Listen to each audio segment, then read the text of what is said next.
Le CO est passé à côté de sa première partie de saison et compte bien sur la réception du promu Agenais, avant-dernier pour se refaire une santé. Mais son début de match est poussif et c'est Agen qui prend les devants grâce à 2 pénalités de Jack McIntyre. C'est une fulgurance de David Smith qui va débloquer la situation. On est à la 23e minute de jeu. Le offload à une main de l'ailier castré pour son homologue Armand Baye est superbe et cela fait mouche. Crochet, raffut, passe après contact, toute la panoplie technique de l'ailier moderne résumée par David Smith et avec la transformation, le CO passe en tête 7-6. Castres a beaucoup de déchets, mais les rares fois où tout fonctionne, c'est juste magnifique. Comme sur cette séquence peu avant la demi-heure de jeu, on retrouve encore David Smith qui se propose à l'intérieur à Benjamin Urdapilleta et il délivre une deuxième passe décisive pour Julien Dumora. Deuxième essai castré dans ce match. On se dit à ce moment-là que le CO va enfin dérouler. Mais ces scories l'empêchent d'aggraver l'écart. Le SUA s'accroche et revient à portée de fusil d'un essai grâce à la botte de McIntyre. 14-9, c'est le score à la pause. La deuxième période démarre fort pour les Tarnais qui imposent une belle séquence d'avant. Et quand il se décide à écarter le jeu, Agen n'est pas réactif.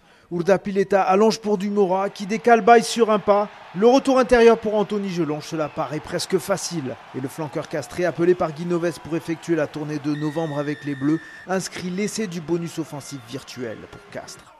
La tête sous l'eau, les Agenais? Pas vraiment. Admirez ce qui suit 5 minutes plus tard. Sur ce lancement de jeu fermé, Lamouli donne à l'intérieur pour Fouissac. Le centre agenais s'amène le ballon de façon acrobatique. Les Castrés n'y croient pas eux-mêmes et s'oublient en défense. Ils ouvrent un boulevard à Denis Marchois, servi à l'extrême limite de l'en avant par Rico Januari. L'essai est validé et Agen revient à 21-16. Et regardez le chrono, on est dans la foulée du renvoi. Encore un espace laissé par les Castrés au ras du ruck. Nakosi part en contre. Il est bien relayé par 2 partenaires. Agen est dans l'avancée. La passe au pied sur l'aile de McIntyre à destination de George Tisley. L'ailier néo-zélandais grille la politesse à David Smith. Il est plaqué, mais parvient à donner à Mathieu Lamouli depuis le sol. Deuxième essai pour Agen en l'espace de 2 minutes. Castres est KO debout. McIntyre manque la transformation. Les 2 équipes sont donc à égalité, 21 partout. Et Agen n'a pas fini de nous étonner. Facundo Bosch part au ras d'un ruck et attaque la zone d'Urdapilleta. Ne le perdez pas des yeux, l'Argentin, un peu secoué par le raffut du talonneur agenais. Il se replace et va une nouvelle fois souffrir face au surpuissant Nakosi qui marque en force le 3e essai agenais. Le SU à hauteur d'une incroyable remontée puisqu'il vient d'infliger un cinglant 19-0 à Castres et mène 28-21. Mais son talonneur Facundo Bosch va prendre un carton jaune peu après l'heure de jeu. La physionomie change à nouveau.